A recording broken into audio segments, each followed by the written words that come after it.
Hello students, how are you all? Hope you all are doing very good. So today students, we have to start our seventh chapter of class 3rd which is about states of matter.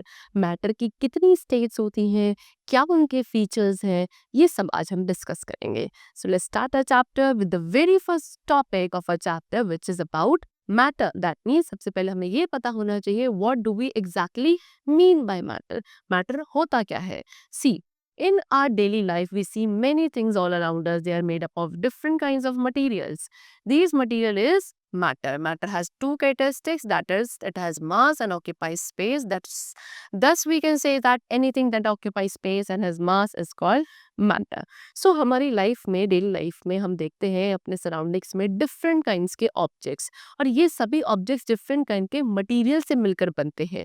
बस इसी material को हम लोग matter कहते हैं. हमारी around जितनी भी चीज़ें हैं वो किसकी बनी है? मैटर की बनी है. और मैटर क्या है? मैटर एक ऐसा सब्सटेंस होता है जिसके क्या होते हैं, कुछ मास होता है उसका, यानी कुछ वेट होता है, और वो स्पेस को ऑक्यूपाई करता है. सो हम ये कह सकते हैं anything which has mass and it occupies space, such kind of thing will be known as matter. Okay, see, this is how the matter is occupying space, and this is matter has mass. Now matter has three forms or states. matter की three forms से state होती हैं: solid, liquids and gases. Okay, सबसे पहले पढ़ेंगे किसके बारे में? सॉलिड्स के बारे में. तो सॉलिड्स कौन सी चीजें होती हैं? The things which are hard and firm. ऐसी चीजें जो हार्ड है, फर्म है, फिक्स्ड है, उन्हें सॉलिड्स कहा जाता है. ये हॉलो नहीं होती हैं. They have no empty space inside them, यानी कि अंदर से खाली या खोखली नहीं होती हैं सॉलिड्स चीजें, इनके अंदर स्पेस नहीं प्रेजेंट होता. Example: would, book, plastic, sugar, rock. These are some examples of solids. Okay. Now, what are the characteristics of solids? Solid के क्या characteristics है? Number one, solids have a definite shape. Solids की एक definite shape होती है. It have a fixed volume. एक fixed volume होगा. इसकी एक density होगी. And they do not change their shape. Solids की shape change नहीं होती है, यानी कि इनकी fixed shape रहती है. चलो. Now, the next topic is what? Liquids. Liquids के बाद वो बात करें, so the things which can flow, ऐसी चीजें जो flow कर सकती हैं easily, उन्हें liquids कहा जाता है. Liquids can be poured. आप इन्हें किसी दूसरे उसमें pour भी कर सकते हो कंटेनर में, and they hold the shape of the container into which it is poured. जिस भी कंटेनर के अंदर किसी लिक्विड को पोर किया जाता है, ये लिक्विड उसी कंटेनर की शेप ले लेता है. That means liquids do not have a fixed shape. Example: water, milk, juice, oil, petrol, blood, tea, etc. These all are liquids. Now, characteristics of liquids. Liquids के क्या क्या characteristic है? Number one, they do not have a fixed shape. I told you, जिस container में पोर किया जाएगा उसी की शेप ले लेगा. That means कोई definite या fixed shape liquids की नहीं होती है. उसके अलावा it have a fixed volume. इसका जो वॉल्यूम होता है वो फिक्स रहता है. इनकी जो डेंसिटी होती है लिक्विड्स की थोड़ी कम होती है as compare to the solids, and they flow from higher level to lower level. We have discuss कि liquids can flow. That means ये कहाँ से एक हाई लेवल से ही लो लेवल की तरफ फ्लो करते हैं. Now the next topic is what? Gases. अब gases के बारे में डिस्कस करते हैं. So gases are invisible, यानी कि इन्हें हम नहीं देख सकते. They cannot be seen. Air is a mixture of gases. It has oxygen, nitrogen and carbon dioxide. Water vapor, steam, neon and hydrogen are some other gases. Air है, air भी क्या है? बहुत सारे gases का mixture है, जैसे कि oxygen, nitrogen, carbon dioxide, water vapor, steam, neon, hydrogen. ये different types की gases है which are there in our air. Now, what are the characteristics of gases? Gases के क्या क्या characteristics हैं? They do not have fixed shape. इनकी कोई fixed shape नहीं होती, कोई definite volume नहीं होता, इनकी density सबसे कम होती है. They have least density as compared to the other states of matter, and they flow in all direction. Gases आपकी हर direction में flow करती है.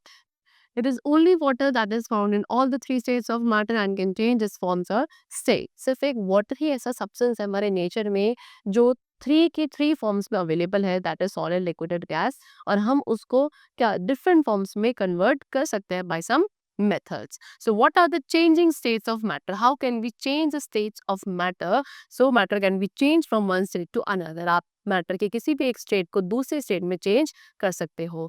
जैसे कि water can be change into solid from liquid, water को आप लिक्विड स्टेट से, liquid state उसकी नॉर्मल स्टेट है, लेकिन आप उसको सॉलिड स्टेट में कन्वर्ट कर सकते हो। कैसे?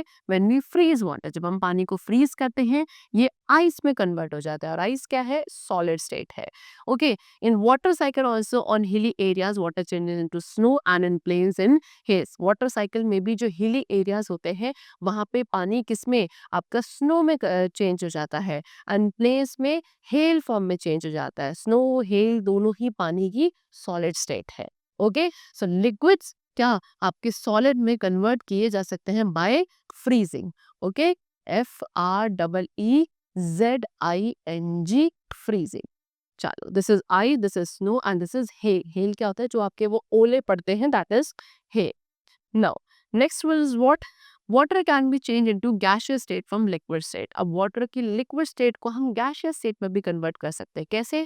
बाय बॉइलिंग इट, यानी कि जब पानी को हम बॉईल करते हैं वो स्टीम बनना शुरू कर देता है, और स्टीम क्या है? पानी की गैसियस फॉर्म है। Okay, so liquid gets converted into gaseous state on heating. You can see in the picture, ये लिक्विड था, आप इसे बॉईल करोगे तो इस तरीके से ये वेपर्स बाहर आने लगेंगे। This is the gaseous state of water. Chalo. Now, next is what? Water can be changed into liquid from solid state when the ice melt, ice starts coming back into liquid state. अब पानी को उसकी solid state से दोबारा से liquid state में लाया जा सकता है। जैसे कि ice है, ice क्या है? solid है। solid को आप क्या करोगे? जब ice को आप room temperature पे रखते हो तो वो melt होने लगती है, यानी कि वो दोबारा से water में convert हो जाती है। ओके, सो जो आपके ये solids है, they on cooling, not on cooling, on heating, on heating. So water क्या आपके हीटिंग पे दोबारा से लिक्विड स्टेट में आने लगता है। This is ice and this is melted ice. Melted ice दोबारा यहाँ पे वाटर में कन्वर्ट हो चुकी है। Now water can be change into liquid from gas. अब वाटर को आप क्या लिक्विड स्टेट में दोबारा वापस आ सकते हो from the gaseous state. When water evaporates it goes upwards and cools down. On cooling up in the sky it condenses and becomes water. So as we all know कि water हमारे nature में different forms में exist करता है, जैसे कि seize, ocean, lakes.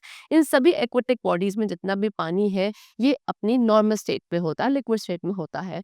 सन की heat की वजह से ये सारा वार्म अप हो जाता है, यानी कि वार्म अप होने की वजह से क्योंकि लाइट हो जाता है ये इवापोरेट होके ऊपर की तरफ राइज करने लगता है। स्काई में जितना ऊंचा ऊपर जाता है वहाँ टेम्परेचर डाउन होता है, जिसकी वजह से दोबारा कंडेंस होके लिक्विड स्टेट में कन्वर्ट हो जाता है, that all water vapour. This is how gaseous state of the water gets back into the liquid state on condensation. And there you can see this is gas which on condensation again comes back to the liquid state. Okay, chalo. So this is how the different states of matter can be changed from one form to the another. I hope you must have understood the chapter very well. We have discussed the different states of matter, their features, and the methods to change their forms from one to the another. The chapter is completed. I hope it was very clear. We'll meet you very soon. Till then, take care and thank you, everyone.